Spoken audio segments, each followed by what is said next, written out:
हरियाणा की जनता ने अगर आपको मौका दिया तो क्या मुद्दे हैं आपके चुनाव लड़ने में? मुद्दा एक नहीं है। अगर मुद्दा आप पूछने पाओगे तो आप किताबों के पन्ने भर जाएंगे। आप तो उन कैंडिडेटों से जो वहां मंत्री और वक्फ बोर्डों के चेयरमैन रहे हैं, आप उनसे बात कीजिए तुमने इतने दिन रह करके इस पुन्हाड़ा में किया क्या है। उनके नाम पर रिश्वत और उनको नौकरी देने के एवज में पैसे लिए, उनको लगाने के एवज में पैसे लिए। 6-6 महीना उन लोगों ने नौकरियां की, उनको आज तक सैलरी नहीं, उनको 2 पैसा नहीं। 1.5 से 2 लाख, 2 लाख से 2.5 लाख तक एक प्रति मेंबर से पैसा लिया गया। वो चीज आप जीता जागता सबूत है और वो लोग परेशान हैं। जो उलेमा और आलिमों के साथ ये धोखा, तो फिर कैसे बर्दाश्त करें? मिट्टियों में जाने के नाम पर वोट तो कैसे बर्दाश्त करें? विधानसभाओं में विकास के नाम पर भजन, मैं कैसे काम गिनवाऊं आप लोग?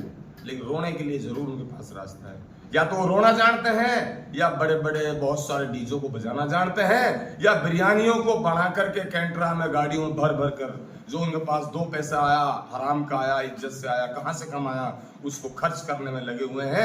पैसे के दम पर 1 महीने के अंदर जो लोग चुनाव जीतना चाहते हैं, हम उनके लिए भयंकर टक्कर देंगे। और हमारी टक्कर में आएगा जो आएगा, हम किसी की टक्कर कैंडिडेट नहीं है। हमारी टक्कर कैंडिडेट चुनाव ठोक के लड़ेंगे, लंगोट कस के लड़ेंगे, टाल ठोक के लड़ेंगे इंशाल्लाह। क्या लगता है आपके चुनावी मैदान में आने से जो है बड़े बड़े जो दिग्गज हैं उनकी सांसें अटकी हुई हैं? लोग मुझे जरूरत नहीं है उनकी सांस अटक जाए या वो छोड़ जाए, मुझे मतलब नहीं इस बात से। मुझे मतलब है कि मेरे नौजवान जो छोटे बच्चे हैं जिनकी पढ़ने लिखने की उम्र है, उन लोगों को मैं इस रीति रिवाज में नहीं देखना चाहता। वहाँ बदलाव हो, किस तरह हो, मेरा सिर्फ और सिर्फ मकसद है।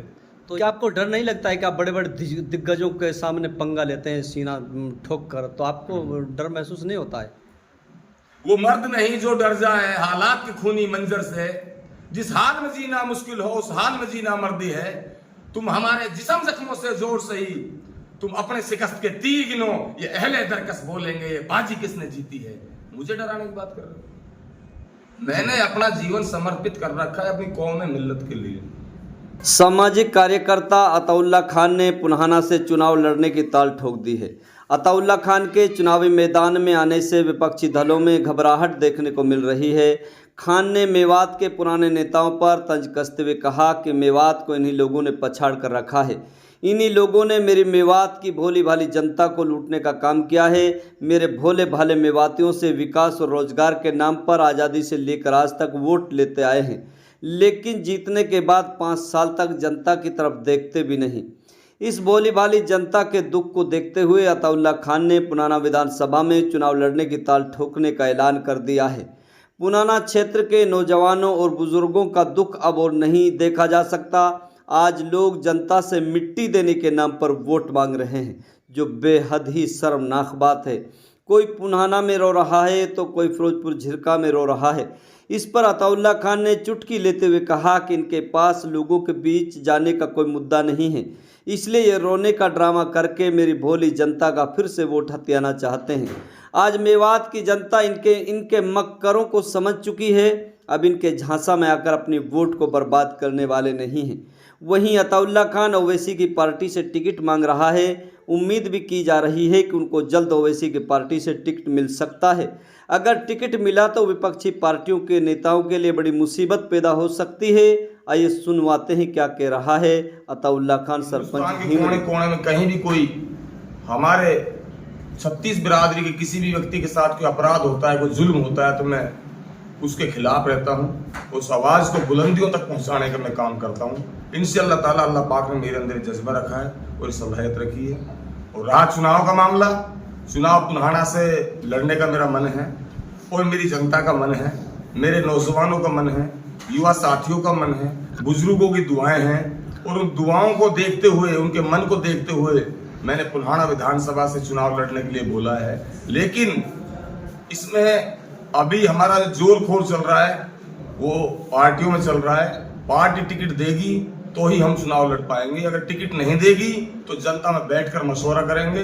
अगर वहां की आवाम अपने टिकट पर, अपने सिंबल पर चुनाव लड़ाएगी तो इंशाल्लाह निर्दलीय चुनाव लड़ेंगे। देखो अभी तक तो AIMIM पार्टी से हम जुड़े हुए थे और उसी पार्टी का हमें जो है भरोसा है।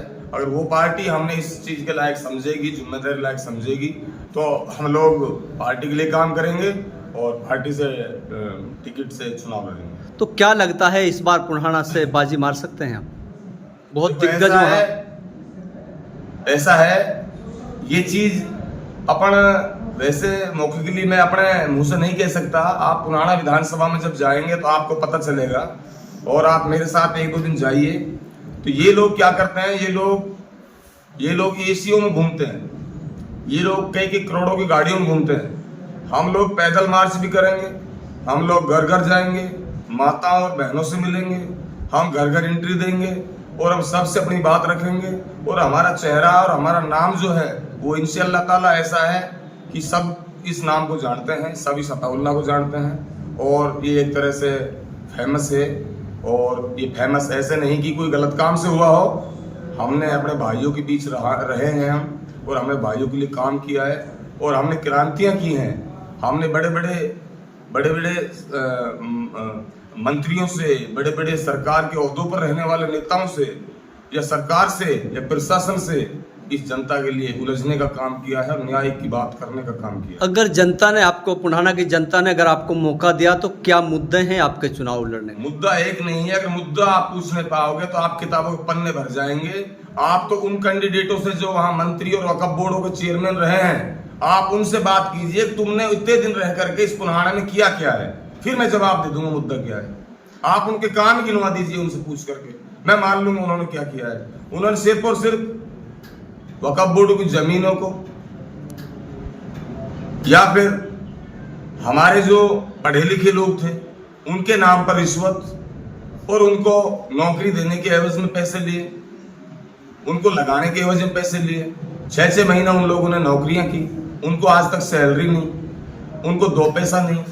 1.5 से 2 लाख, 2 लाख से 2.5 लाख तक एक प्रति मेंबर से पैसा लिया गया।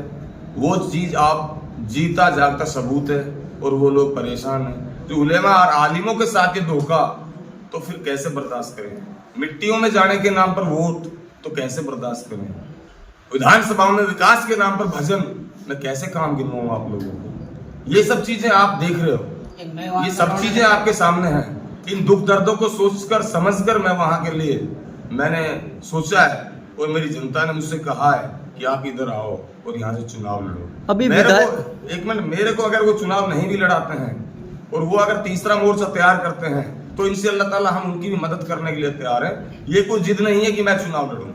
मैं चाहता हूं कि वहां बदलाव हो, और यहाँ ये रीति रिवाज जो फिक्स है, वो एग्जिट जो बनी हुई है, उससे हटकर ये लोग पुराना वाले एक नई जिंदगी जिए और नया एक रास्ता बनाए, ताकि यहाँ कोई नया बदलाव हो। हमारा मकसद बदलाव का। ये वोटरों को रिझाने के लिए जो रोने का ड्रामा चल रहा है, तो इसको किस तरीके से आप देखते हैं? इसको साफ जाहिर हो रहा है, और आप देख सकते हो कि जिन लोगों ने भविष्य में बड़े बड़े पदों पर रह करके काम नहीं किए, उन लोगों को अपने विकास गिनाने के लिए तो उनके पास शब्द है नहीं, लेकिन रोने के लिए जरूर उनके पास रास्ता है।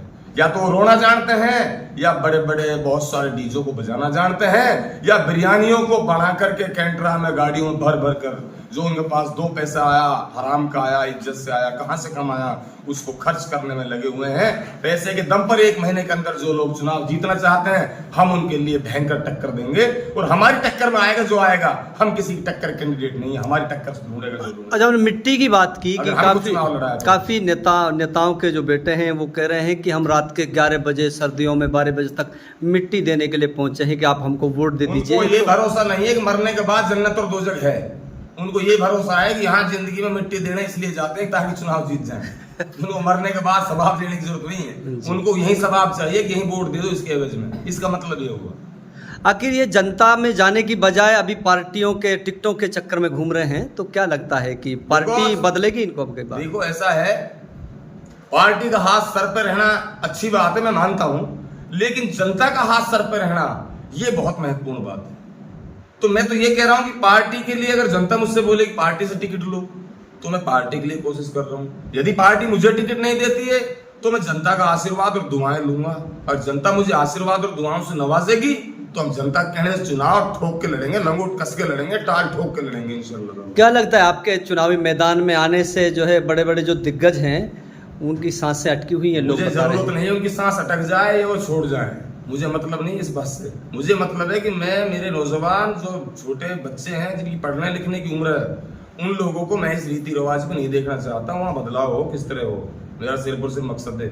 तो यूथ से क्या, खासकर यूथ से क्या कहना चाहोगे? यूथ पर मेरा भरोसा है। यूथ पर मेरा पूरा भरोसा है पूर्ण रूप से, और यूथ पर मैं अपना पूरा भरोसा जताता हूँ। इंशाअल्लाह ताला जिस गांव में मैं जाता हूँ पूरा यूथ निकल के बाहर आ जाता है। और ये लोग जब गाड़ियों में बड़ी बड़ी गाड़ियों में निकलते हैं तो ये ना किसी से राम राम श्याम श्याम करते हैं, ना वो लोग इनसे नमस्कार करते हैं, ना सलाम अलैकुम करते हैं। क्या आपको डर नहीं लगता है कि आप बड़े बड़े दिग्गजों के सामने पंगा लेते हैं सीना ठोक कर, तो आपको डर महसूस नहीं होता है?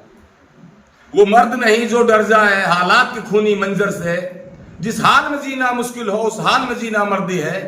तुम हमारे जिस्म जख्मों से जोर सही, तुम अपने शिकस्त के तीर गिनो, ये अहले दरकस बोलेंगे ये बाजी किसने जीती है। मुझे डराने की बात कर रहे हो? मैंने अपना जीवन समर्पित कर रखा है अपनी कौम में मिल्लत के लिए। मैंने जीवन समर्पित कर रखा है अपनी 36 बिरादरी के सम्मान के लिए। मैंने जीवन अपना इंशाअल्लाह ताला, मेरा जीवन, मेरी 36 से 37 साल की उम्र है, ज्यादा उम्र नहीं है लेकिन सफेदी ज्यादा है, तो इसका मतलब कोई ना कोई बात हुई है। बड़े बड़े संकटों से मैं पहले गुजरा हुआ हूँ। वो संकटों से जिनसे गुजरा हूँ वो कोई ऐसे नहीं कि आप उनको नहीं जानते हो, आपने नहीं देखा हो। इस मेवात का बच्चा बच्चा मुझे रूबरू जानता है।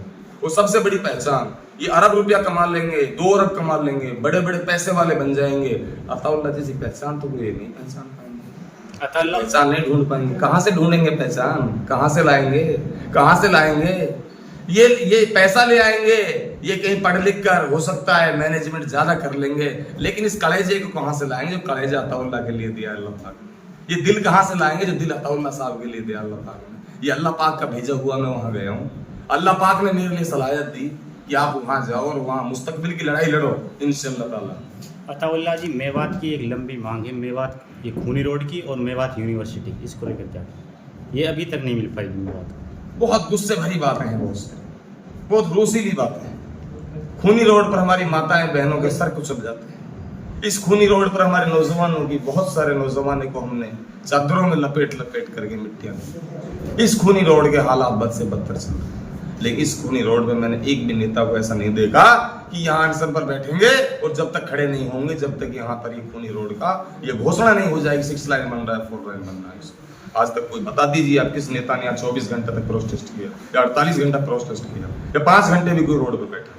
आए चले गए, समय कहाँ है? गर्मी मरने के लिए अताउल्लाह जैसे आदमी आए तभी जाके गर्मी, अच्छे युवा आए, नए नौजवान आए, तब जाके वो देखेंगे कि यहाँ गर्मी सर्दी का क्या है, प्रदर्शन कैसे होता है, प्रोटेस्ट में कैसे बैठा जाता है, या बड़ी बड़ी कुर्बानियां धरातल पे देनी पड़ती हैं, तब जाके कुछ होता है। आखिर में उधर लल्लड़ हॉस्पिटल है, उसमें कोई अकस्मात कोई बीमार गया और वहां कोई इंतकाल हो गया, उसका पहुंचते जबरदस्ती चीर फाड़ कर दी जाती है, कोई नेता बोलने वाला नहीं है। हालात बद से बदतर हैं। इनकी गाड़ियों पे चंडीगढ़ नंबर देखा जाता है, इनके बच्चे चंडीगढ़ जैसी फैसिलिटीजों में पढ़ते हैं परिवारों के। ये परिवार तुम्हारी मेवात के कल्चर में नहीं रहना चाहते। मेवातियों से तो वोट बटोरने का काम करते हैं ये लोग। इनके बड़े बड़े सोच, बड़े बड़े सिस्टमें हैं, ये अच्छी अपने बच्चों को अच्छी फैसिलिटी देते हैं, लेकिन मेवातियों को इनको कभी फिक्र नहीं। वो जिन मेवात वालों ने इनको अपनी रीढ़ की हड्डी समझा, इनको बड़े बड़े ओहदों पे पहुंचाने का काम किया। इनके सवाल करने वाला हो कोई, अताउल्लाह अकेला है, पुन्हाना से लड़ सकता है, झिरका से लड़ सकता है, मुंह से लड़ सकता है, 3-4 जगह से अकेला कैसे काम कर सकता है? जितना मुझसे हो सकेगा मैं काम जरूर करूंगा। हार जीत अल्लाह पाक के हाथ में है, और मुझे ये कोई मकसद नहीं है मैं जीतूंगा या हारूंगा, ना मेरा ये मकसद है मैं किसी को हराऊं। मेरा मकसद सिर्फ बदल जाए मामला, वो रीति रिवाज खत्म हो जाए, वो समय खत्म हो जाए, वो समा बदल जाए, इंशाअल्लाह ताला मेरा ये मकसद। आखिर में पुन्हाना विधानसभा की जनता से क्या अपील करना चाहिए? मैं जनता से पूर्ण रूप से सहमत हूँ, जनता का मुझे भरोसा है, जनता से मेरी अपील है